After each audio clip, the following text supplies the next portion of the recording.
Recently, the New York Times published what appears to be a glowing profile of Elizabeth Holmes, who Liz Holmes wants you to forget about Elizabeth. The black turtlenecks are gone, so's The Voice. As the convicted Theranos founder awaits prison, she's adopted a new persona, devoted mother, with the help of the New York Times. There is a very famous saying that a lot of us have probably already heard by now. Fake it till you make it.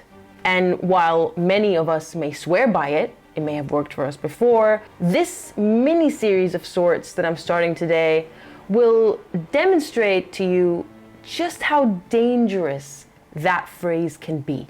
The story of Elizabeth Holmes is one that has long captivated me. And yes, I am wearing a black turtleneck on purpose, but I've been intrigued ever since I first came across the story back in 2018. And it's a story that I'm sure many of you have already heard of by now, if not in detail, at least in passing. In fact, long-term members of this channel may recall that I impersonated Elizabeth Holmes in a podcast back in 2021. Although I must confess, Elizabeth has fallen off my radar these past couple of years as other problematic and dishonest women stole the limelight. But a very recent New York Times article about Elizabeth changed all of that. We'll go through that article towards the end of the video, because to understand the implications of that article and the uproar surrounding it, we must first delve into a synopsis of Elizabeth's lies.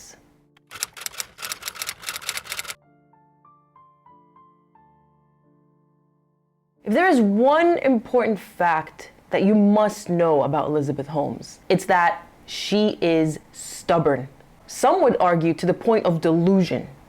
Delusional about her dreams, her ambitions, her goals, and her capabilities. And while this delusion was sort of evident from a very early age, it was seen as charming and endearing. You know, children say things all the time, and the adult response is usually, "That's nice, dear." And Elizabeth would say certain things, such as, "I'm going to be a billionaire," and "I'm going to restore my family name to its former glory," because apparently her ancestors were part of the old money clan. But none of that raised alarm bells in the minds of anyone listening to her grandiose dreams. But once she enrolled at Stanford University, she came across her first big hurdle: women. Despite telling the world that she is a trained engineer, Elizabeth actually barely spent a year at Stanford. She ended up dropping out to pursue her dreams of becoming an entrepreneur and starting up her own business. Or perhaps some would say to cosplay Steve Jobs. During her short stay at Stanford as an engineering student, not a medical student, mind you, this is an important point and keep it in mind, Elizabeth came up with a few ideas. You know, she fancied herself as an inventor of sorts. And she believed that one of those ideas were good enough to pitch to Dr. Phyllis Gardner, a professor of medicine at Stanford who had lots of experience in not only the medical field, but also in business. She wanted to incorporate microfluidics and nanotechnology into a patch where you could sample the blood and detect an infection, and then at that point deliver antibiotics through it. Unfortunately for Elizabeth, it turned out that her idea was pretty much a work of science fiction. But Elizabeth just wouldn't take no for an answer. And you see, hints of her stubbornness and her persistence, her resilience, to the point of delusion coming through in her interactions with Dr. Gardner. So after repeated failed attempts with Dr. Gardner, the professor finally pointed her to someone whom she thought could potentially help her. The head of the Faculty of Science at Stanford, Channing Robertson, who, unlike Dr. Gardner, was immediately taken by the young Elizabeth. So not only did he listen to her, he ended up taking her under his wing and leaving his post, his position at Stanford University to work for her. I watched a 60-minute special on Elizabeth very recently, and I learned that she had tried her luck with another older, experienced, professional woman, a woman of science, a scientist, in 2006. Her name was Anne Kofsel, and she too turned down Elizabeth's offer to work for her at Theranos because she thought that Elizabeth's ideas just didn't seem scientifically viable. Now, the way I see it, these two polar opposite experiences were a light bulb moment for Elizabeth, because they showed her that women, particularly older, experienced women who were professionals in their field, were naturally not susceptible to Elizabeth's womanly charms, whereas men, particularly older, experienced men who were professionals in their fields, were. And this experience with Channing Robertson paved the way for Elizabeth to enthrall a long line of older men, very impressive, high-ranking men who were willing to not only work for her, but to invest hundreds of millions into her vision.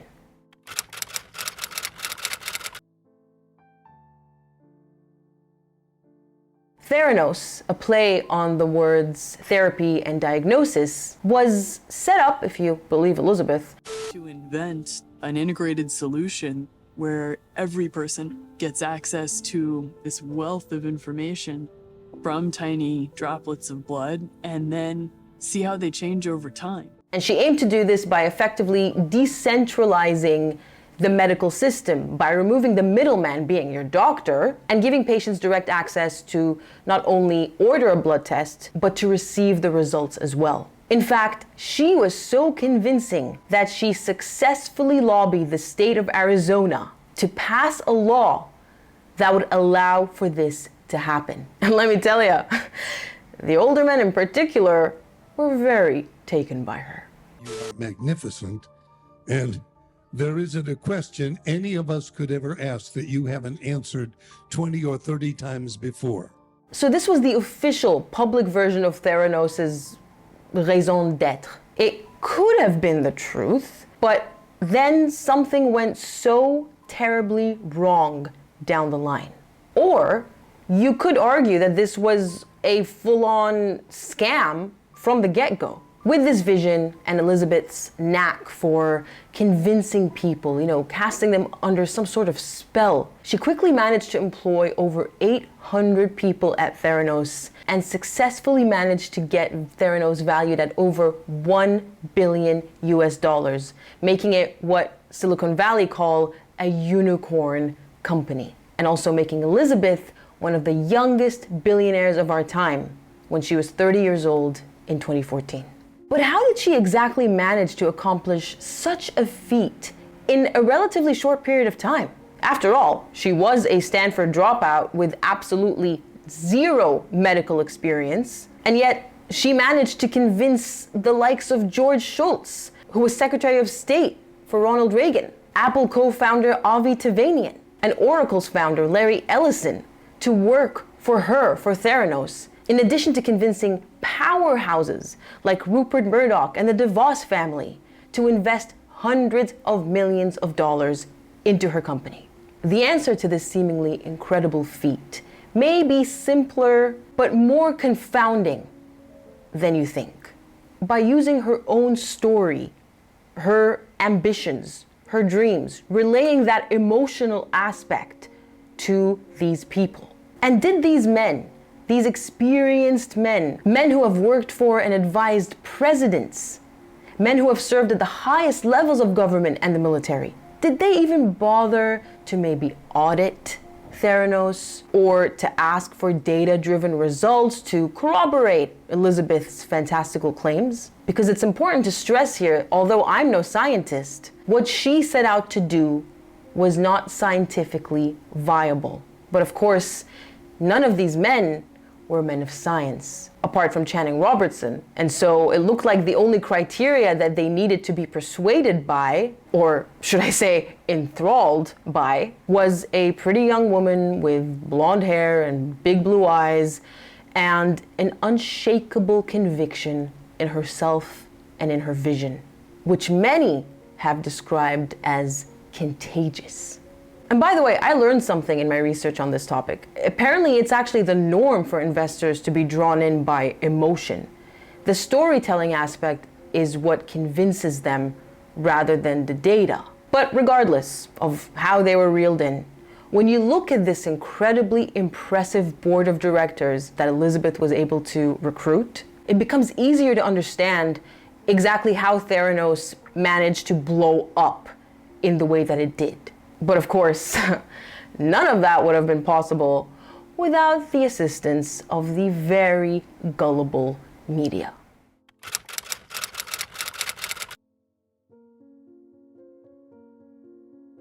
What's so interesting and in equal measure disappointing is how ready the media is to put someone on a pedestal, especially if they're young and beautiful, not necessarily female, but that does help as well. And they do this seemingly out of the blue, without fact-checking them or investigating the legitimacy of their claims. And that's exactly what happened with Elizabeth. The media just couldn't get enough of her and her story. What's interesting is that she didn't operate alone. And then 49-year-old Ramesh Sunny Balwani, the chief operating officer at Theranos, was not only her right-hand man, but her lover, despite the almost 20-year age gap, which Elizabeth will use for her benefit later down the line at trial. But again, we'll get to that. It's also worth pointing out, because it will be relevant later, that despite this 20-year age gap, Elizabeth was the dominant figure in that relationship by all accounts. He was 49 and she was 30.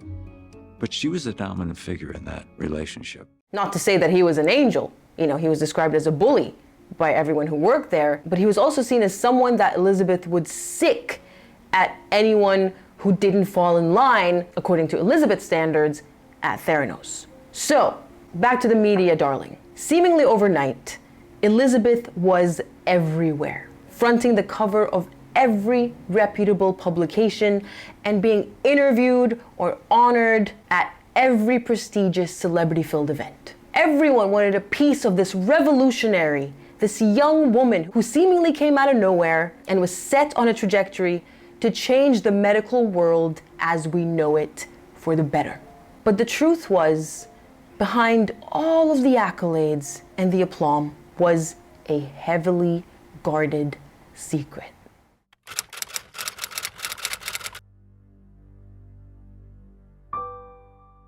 This story really centers on this little machine called the Edison.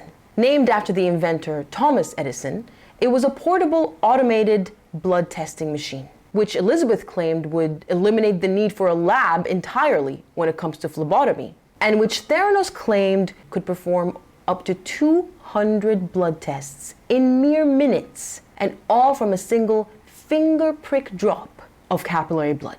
Now, these fantastical claims eventually led to a contract with Walgreens, which never even bothered to verify these claims or even check the Edison machine to see if it works. Now, it is actually quite fitting that Elizabeth chose to name this machine after Thomas Edison, because he was probably the original, or one of the original con artists who lied to the public and the media in 1878 about solving the mystery of the incandescent light bulb. This lie was actually perpetuated by Edison for 4 years, during which he put on fake demonstrations or bribed journalists to keep his dirty little secret for him. Unlike Elizabeth, however, Edison finally figured out how to keep the lights on. And unlike Elizabeth, he wasn't playing with blood. The problem with the Edison was that, well, firstly, it was a mystery to everyone. And from the looks of it, it sounds like Elizabeth Holmes herself wasn't sure how it was exactly meant to work. Whenever she was questioned about it, she was very vague about how the machine was meant to work and refused to even let anyone see it to begin with. Now, Elizabeth, of course, would have you believe that she was shielding her invention to keep it a secret from her competitors who wanted to tear her down. The truth, however, turned out to be a lot more complicated. It turns out the machine, in all its variations, because there were several, simply didn't work. And Elizabeth went as far as pulling an Edison by running fake demonstrations for touring executives who wanted to see how the machine worked. And she did this by having employees take blood samples, with a finger prick, and then run off to the labs at Theranos to use traditional methods of blood testing analysis, using other third-party machines like the Siemens machine, only to pretend that whatever results were received were produced by the Edison. And of course, the executives, which included the board of directors, lapped it all up. And by the way, this wasn't limited to just touring executives who visited Theranos. Oh no.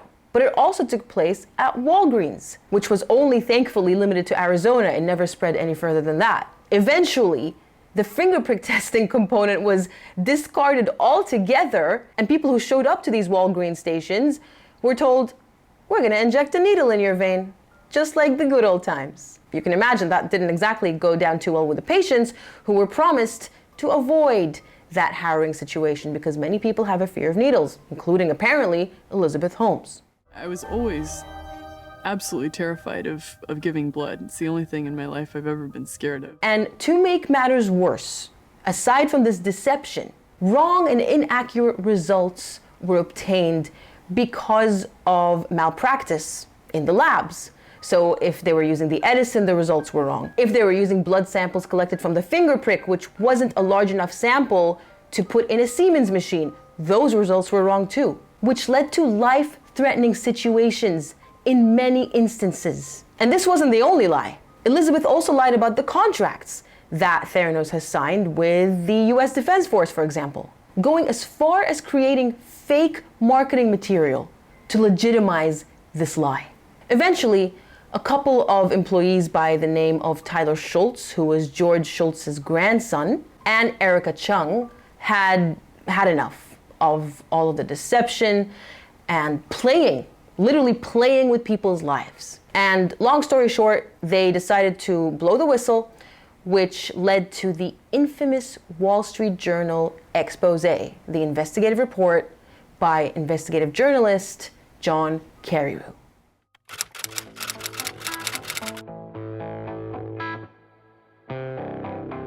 The publication of this investigative report heralded the end of Elizabeth's reign. But being Elizabeth, she wasn't going down without a fight. In response to these damning and true revelations, Elizabeth went on the offensive. This is what happens when you work to change things, and first they think you're crazy, then they fight you, and then all of a sudden you change the world. She even went as far as blaming her own employees, her own lab technicians, by claiming that she had no idea what was going on in her labs. We didn't have the right leadership in the laboratory, and we didn't have the implementation of the quality system in terms of procedures and the associated documentation to ensure that we were realizing the quality standards that we hold ourselves to. Now, mind you, this is a woman who was so controlling that she had to be present at every single job interview. You could be a receptionist and she would be there sitting in because nothing and no one would get past Elizabeth Holmes. So forgive me if I'm gonna call bull on this claim of ignorance. Threats seemingly weren't beneath Theranos either because they certainly resorted to a lot of those as well, specifically focusing their energies on the two whistleblowers, which they eventually found out who they were through certain information that was contained in the article that was very similar to information contained in emails that these employees would send to Elizabeth when they voiced their concerns before they quit. But despite the gaslighting campaign that Elizabeth tried to wage against her former employees and the media, even the mighty Theranos couldn't hope to fight the truth. Fast forward to January of 2022, when Elizabeth was found guilty of 4 counts of defrauding investors and was sentenced in November of last year to 11 years in a federal prison. And this was despite the, dare I say, pathetic campaign to derail the trial and to gain the judge and the jury's sympathy, which included tactics such as getting pregnant not once, but twice, right before the trial initially, and then again before the sentencing, which is something that her defense team actually used to try to argue to keep her out of prison.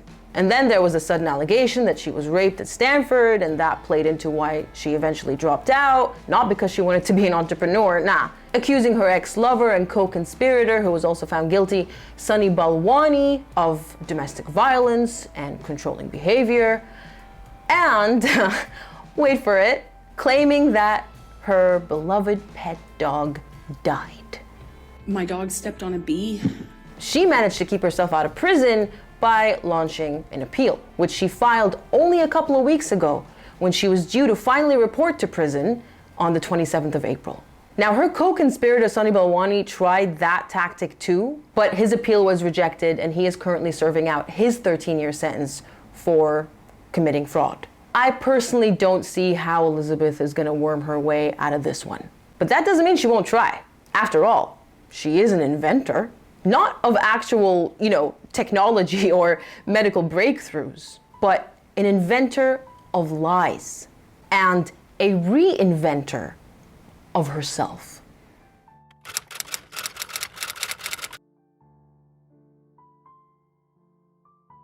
Cue the very recent New York Times article titled, "Liz Holmes Wants You to Forget About Elizabeth."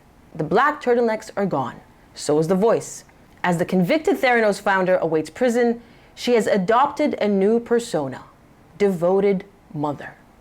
I will say this article received a lot of flack, but after I read it, I realized that the author isn't trying to peddle this narrative. She's not trying to convince us as the readers that Elizabeth isn't who we thought she was and she's this really normal, down-to-earth mother. What the author tells you is how convincing she is, and how even the author almost fell for it, but then had to kind of reel herself back in and remember exactly who she's talking to.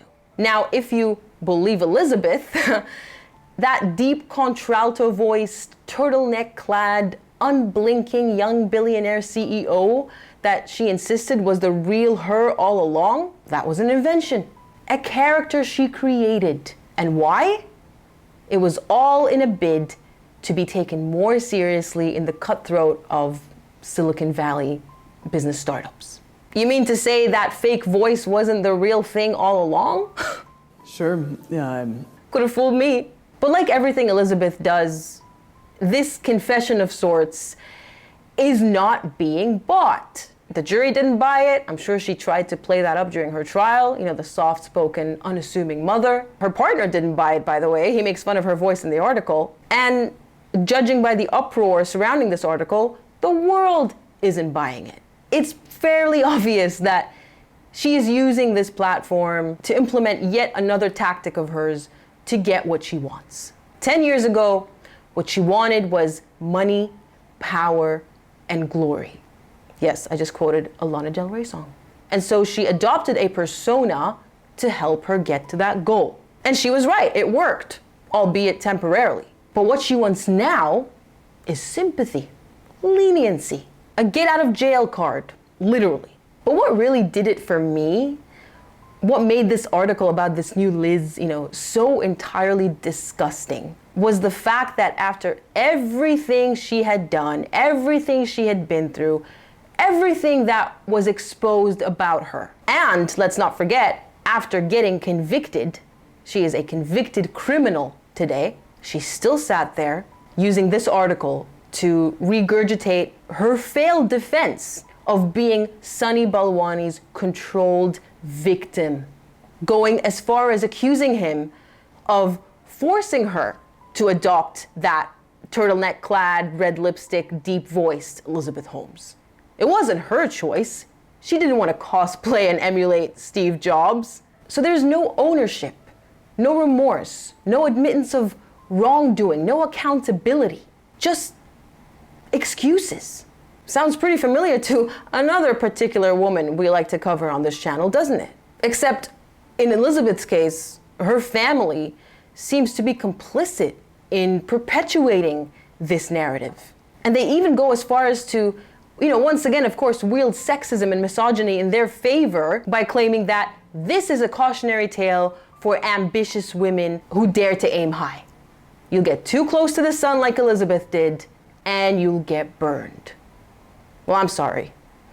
As a young woman under 30 who lives in this world, That's not my perception, and I'm sure many young women will agree that that hasn't been their perception or experience as well. What happened to Elizabeth is all a result of Elizabeth's own actions, her misdeeds, her crimes.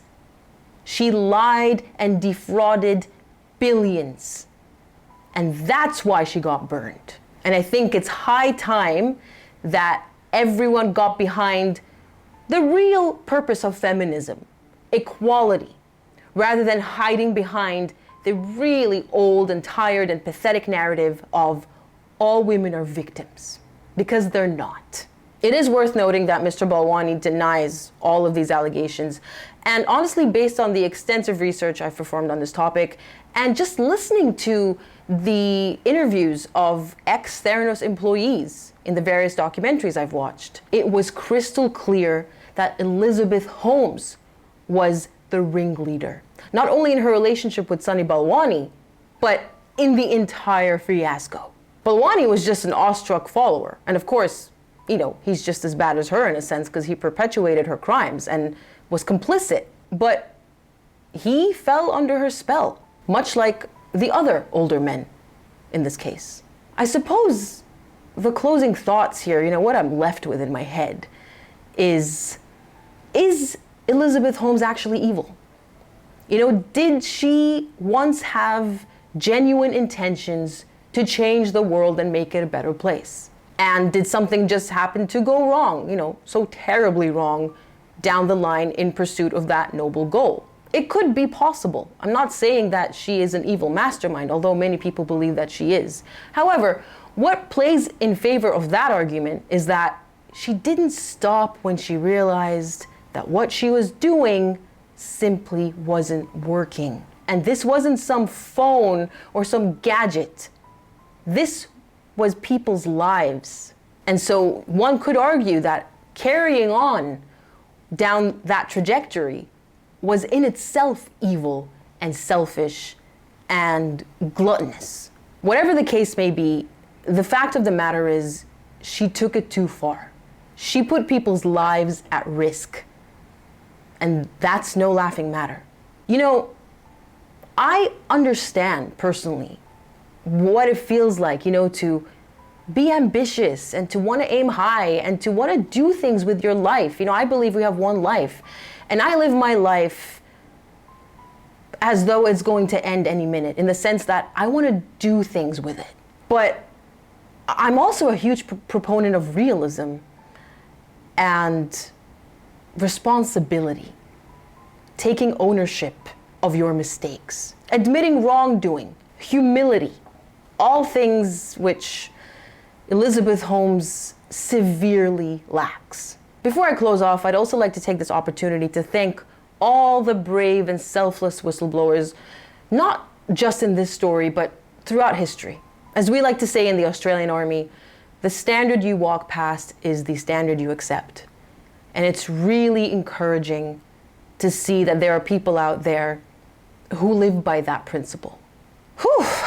So, one heck of a story. I've been wanting to do this video for a very long time, and I'm glad I finally got to do it and put it together. But in the course of my research, I came across another Elizabeth Holmes, a much more recent one. And you think that after Elizabeth Holmes, the world and the media and, you know, Forbes magazine would have learned from their mistakes, perhaps, would have maybe looked into someone and fact-checked their claims and investigated their background. But judging by this other young woman that I will be covering, it looks like they haven't quite learned their lesson yet.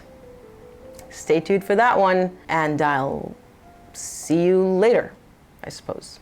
Thanks for tuning in to my TED Talk. Bye.